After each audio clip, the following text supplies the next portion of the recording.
Hey guys, it's your boy Wolf here on location from a different part of my house, trying something a little different, trying to get some lighting done right. But I think it looks good here. Rocking my BC Dub shirt in case you were wondering. A lot of people say I wear yellow a lot, so trying to wear something different. Today we're going to talk about the Night of Champions finish. Oh boy, I have some words to say on it. But first, I want to talk about just opinions in general. A lot of people on X and Blue Sky and everything are very quick to diminish opinions. And I want to throw it out right now that don't let anyone invalidate your opinion. If you have one, go ahead and express it. It's your God-given right to do so. Some opinions may not be very good, some may be just very hateful and mean. But I find it wrong that when people are invalidating others' opinions without even listening to it, being just a fanboy or fangirl, whether it's AEW, TNA, WWE, whatever, I just don't think it's right. And I think we need to stop with that type of nonsense and let people express themselves, even if it's a bad opinion. The one thing that I will say about opinions, and I learned this while being a manager at my last job, is if you have an opinion or you don't agree with something, try to come up with a solution. Try to sit there, think about it. If you don't like something, why didn't you like it? If you were in charge, what would have you done differently? And that's going to be try to be my goal for today is to try and give you guys my thoughts on what happened and basically, try to give you my ideas on how I would have did it differently. I'm not going to talk about CM Punk and the Saudi stuff. That's been talked about to death. It's done, over with. He made his choice. Let's just roll with the punches. Night of Champions itself is usually kind of just a step above a live event. They don't really put a lot of effort into it. It's kind of just thrown together. It's a paid show. We all know if you're in an independent wrestling, you know what a paid show is. You're basically just there to appease a sponsor or, someone who literally is just throwing money at you because they just want a wrestling show. Doesn't matter what's involved, they just want the show. So we're just gonna move past that. So because most shows are just either okay or pretty bad. Um, this one, I thought it was one of the worst shows since they went and got rid of Vince. I felt like a lot of it, the matches were phoned in. There was very little effort. But they kept saying how it was very hot there. So I get it. And I believe it because a lot of the guys were just soaked. A lot of the men and women were just soaked with sweat before they even gotten into the ring. You would think they would have put that in consideration beforehand, but obviously they didn't or didn't care. But it obviously affected the talent and their matches. One thing I will point out is why did all the women wear pleather? My wife noticed that too. She just was like, they're all wearing the worst material possible. And you can tell that they were struggling with it. A lot of wrestling gear isn't pleather. I think Roxanne wore like a little bit of a mix, same with Gonzalez, but it just seemed like wearing all pleather was the worst idea possible. If you're ever working out and you wear one of those sauna suits, like that's kind of the same thing. So it's just you're just adding extra sweat to it. You're adding more exhaustion. And I understand, that the women have to cover their full bodies based on, the culture of Saudi Arabia, but just the worst material possible. Knowing that it's extremely hot, and that's the other thing, just overall, this show just didn't seem like it was planned out very well. It just seemed like it was just, they had ideas for matches, didn't care how they got presented, and just threw them out there. And that leads me to my next thing. All the finishes of this show absolutely sucked. I cannot stress that enough. There was no build to any finishes. Every single one of them was like a flash pinfall or flash something. It just came out of nowhere. The crowds they got no pop from the finishes. Like especially like the Jade and the Cody ones. Like you would have thought that the crowd would have exploded, like they did for the entrances, but they were just like literally out of nowhere. They just kind of fell flat and there was no pop for the finish. And that's not the way to go. Tommy Dreamer always told me the two things that fans remember the most are the entrance, the intro, and the finish. The finish is always the one thing that people always remember more than anything else. So you can have a 5-star match, and if you have a dud of the finish, people are going to remember the finish more than the actual match. Also, why were the crowns so big? Like, they were just ungodly big. I know you're going for aesthetic. You want it to look cool, you want it to look special, you want it to look important, but the crowns couldn't fit on their heads. I watched, or not watched, but I saw a picture of Jade Cargill after the fact with Triple H doing the whole point thing. She had to hold it just above her head, kind of with her head a little bit inside. But if she didn't hold it, that thing was falling to her neck. So it's like you have crowns, and neither of them could wear the crowns. Um, Whether they wanted to or not, that's one thing, but it's a king and queen. Like a king and queen get coronated by having a crown put on their head. These were just handed to them, and they were just like, huh, here they are. Huh, huh, huh. It's just it just diminished the fact that these crowns meant something. That main event, let's talk about this main event real quick. I'm trying to keep this video short and sweet. Um, wow, that was just a bad, bad match. I think part of it, there's one thing about being nostalgic, and there's another thing that's just copying, just plagiarism. And it's like, yeah, you're plagiarizing your own thing, but it looked terrible. Like the whole feud was based on the role reversal, which is fine. They played that yin and yang video like literally every potential time that they could get. So I was like, that should have been enough. That should have been how you explained the changes of the roles. And I didn't have a problem, like I mentioned, I didn't have a problem with the SmackDown pipe bomb.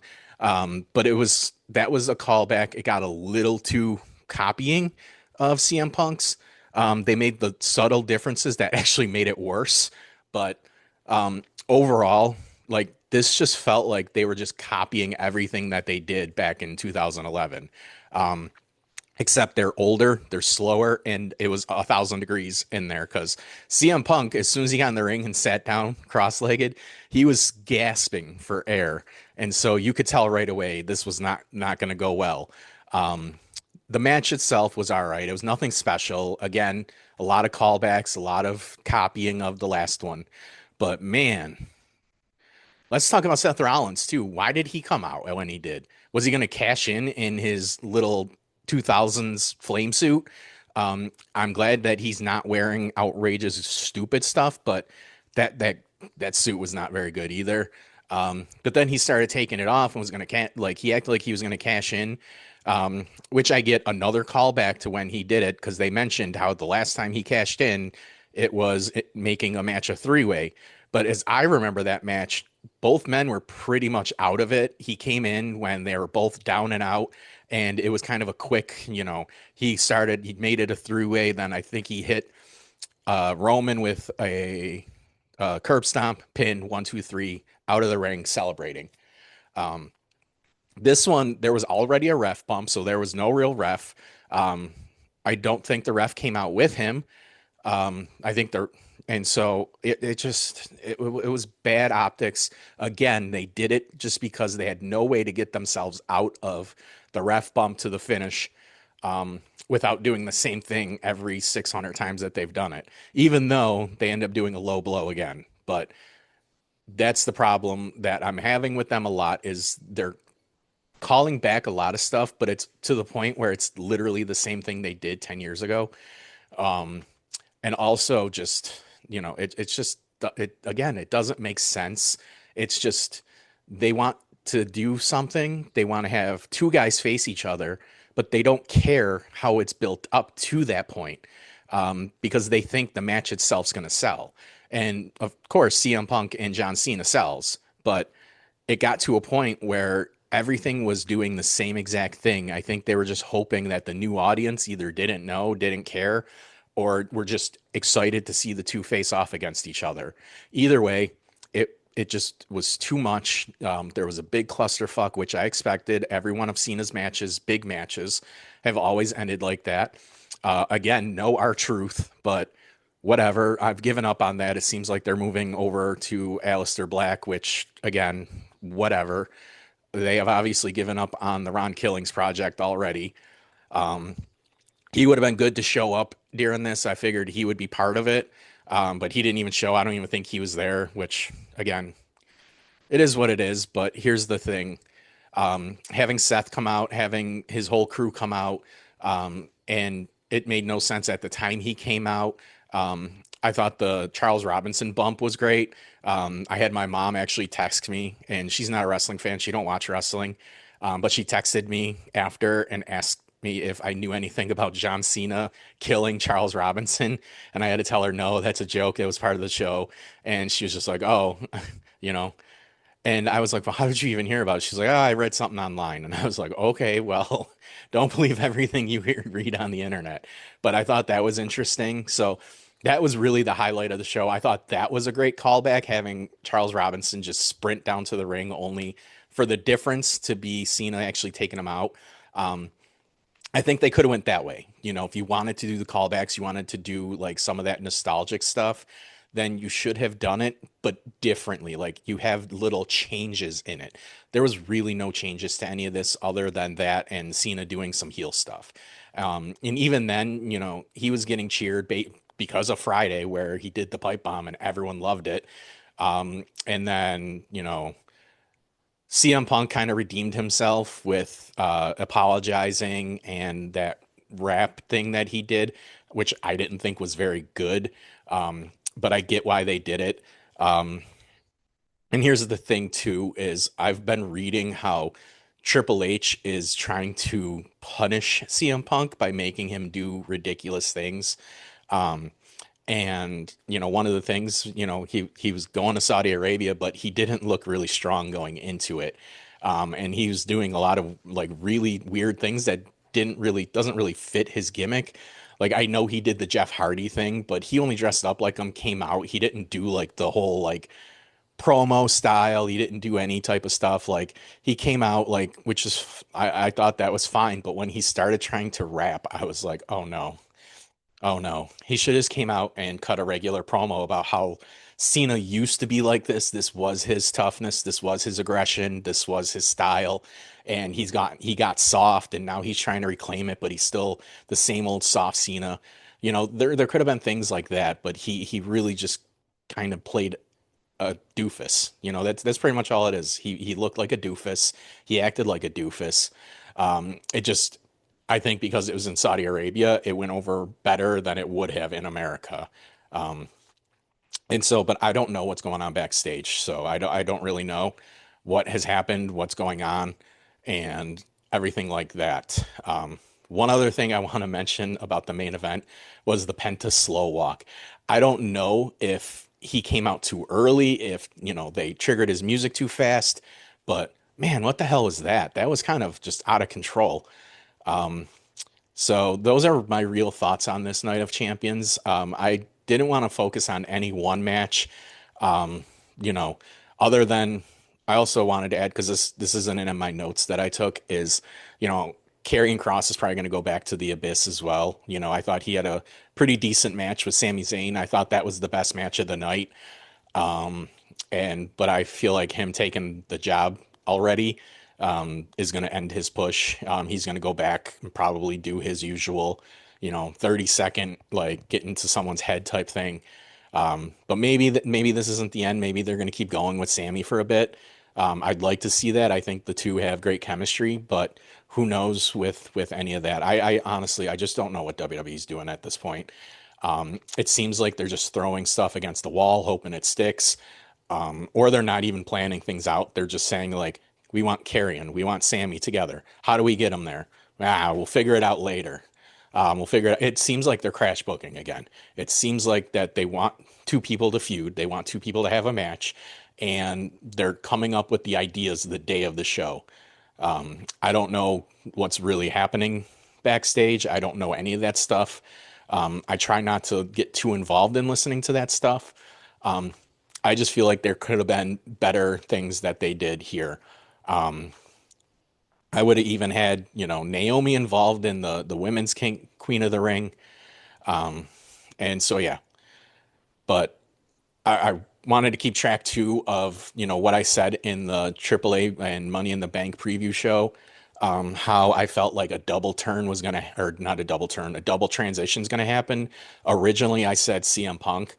Now I'm starting to think it's gonna be Goldberg, and I am not here for that.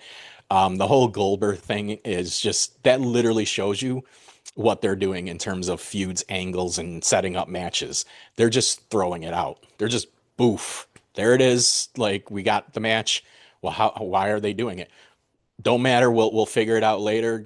We'll show a video after the fact from 4 months ago on how he was slighted verbally, how he was embarrassed, and it's just they're inconsistent as well. Someone else online mentioned how the Gunther Jey Uso match ended with the referee just wiggling Jay's arm and then immediately calling for the bell. And then during the Sami Zayn match, they had to do the three arm thing, which I get that's always been a wrestling gimmick, but you have to be consistent with it. And they're just not consistent with anything right now. They're just throwing all logic out the window. They're just saying, well, we want CM Punk and Cena to feud. We're going to have Cena cut a scathing shoot promo or semi shoot promo like Punk did. We're going to have CM Punk come out and look like a doofus, look like a fool. And there's just no real rhyme or reason to it. And for a while there, they weren't even really doing much build. They were just showing that yin and yang video, or they were doing very short types of things. So yeah, I think, what we got going in to SummerSlam, I have no idea who's going to win between the Cena and Seth Rollins stuff, and I'm pretty sure Jade Cargill's going to win the women's title from Tiffy, and then Naomi's going to immediately cash in. They want to continue that feud as they should because that was probably the hottest feud going into WrestleMania in my opinion, and I think they still have legs to go with it, and adding the women's title is going to be fantastic. But yeah, like I really didn't enjoy the show. I was more annoyed. I checked out pretty quickly. I think by the women's Queen of the Ring match, I was completely like I was on my phone doing pretty much anything else other than watching. I tried to make note of the finishes, but eventually it just got to the point where I was just like, man, all these finishes suck. And so I kind of gave up on that as well.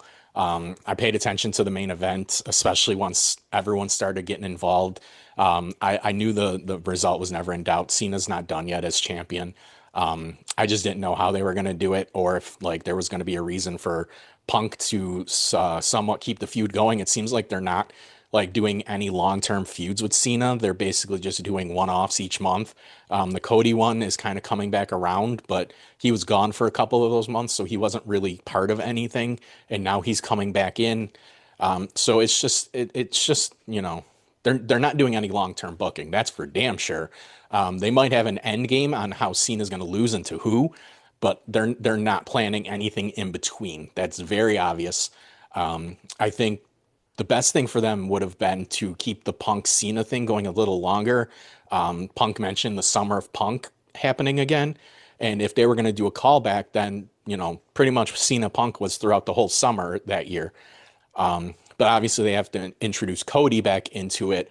But I would have held off. I would have had, Orton turn on him, which also that was pretty good. Was afterwards, Cody was putting over Randy Orton, and Randy Orton was just staring at him like with daggers in his eyes. So I feel like the turn is definitely going to happen.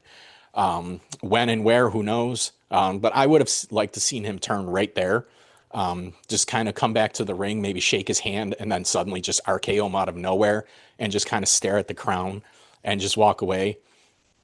And then the whole buildup could be the fact on how, he was, desperately trying to get his 15th championship. Cody screwed him over, and he was just sick of it. I think they're hesitant to turn Orton heel because of how big his babyface pop is. But I think he'd get more mileage out of it as a heel or even just a disgruntled veteran. Maybe not a full heel, but just disgruntled at the fact that he's trying to achieve something. And, a lot of people are saying he's too old and too washed and he's losing to the younger people. It could just be something like that. But I really don't know where they're going. And I don't like the fact, and it's not that it's well booked or it's being creative. It's just they're just throwing shit together and trying to make it as confusing as possible. And I think the younger generation maybe just doesn't have the attention span to where they're realizing that there's no depth to anything they're doing. But yeah, this is just a little bit before Raw. Raw is going to air at 6 p.m. tonight, Eastern on my time. So this is about 4 hours before that. Raw has been a slog. SmackDown's been a super slog. Thank God they're going back to 2 hours for SmackDown, although I don't expect much because Raw is like 2.5 hours, and it's a struggle to get through. There's a lot of filler, a lot of videos that they play over and over and over again. I guarantee you they're going to open with a 5 minute video on Night of Champions. And then I heard Rhea Ripley's going to start. And so she'll probably cut a 15-minute promo. So it's like they're following the same structure as Vince did, where I feel like there should be just kind of each week, it depends on what you're trying to get over, but it seems like they've fallen into that rut again. They're not really planning things out in between their long-term ideas, and it's just suffering. The product's suffering. I don't know if there's too many hands in the pot or if it's just they're burnt out. But something's really got to change because AEW has been much better than it was. It's obviously much better than last year from what I've heard. And 2 years ago, definitely, because that's about when I stopped watching. It was just really, really bad. I've enjoyed AEW and I've enjoyed parts of WWE, but man, since Cody won the title, like they've really fell apart. And, I don't know how they can fix it at the moment other than just really lay out each week what they want to accomplish, who they, if they want someone to go over, they need to be a little more detailed. I think that's the problem is they're not being detailed enough. A lot of their subtleties now are just people in the background, just kind of like sitting in the back. I think it was Pen- no, it was Penta and Chad Gable where he messed up his arm to write him off TV. There was Ludwig Kaiser, who we haven't seen in like 4 months, just standing in the background on his phone. They've been doing that a lot lately, where two people are doing something, and then off in the background you see someone, and it's like they're trying to like be subtle about it. But that's really the only thing that they've been doing. And sometimes it works, like it did with the Solo, Sokoa, and Jacob Fatu part, or it's just random and nobody paid attention or nobody noticed until they get online and someone said something. I think I'm not saying they need to be more direct, but I think they just need to be more creative with how they're being subtle. They're kind of doing the same thing every week, and I just don't think it's going over as well. It's not getting people interested in whoever's in the background, in whatever.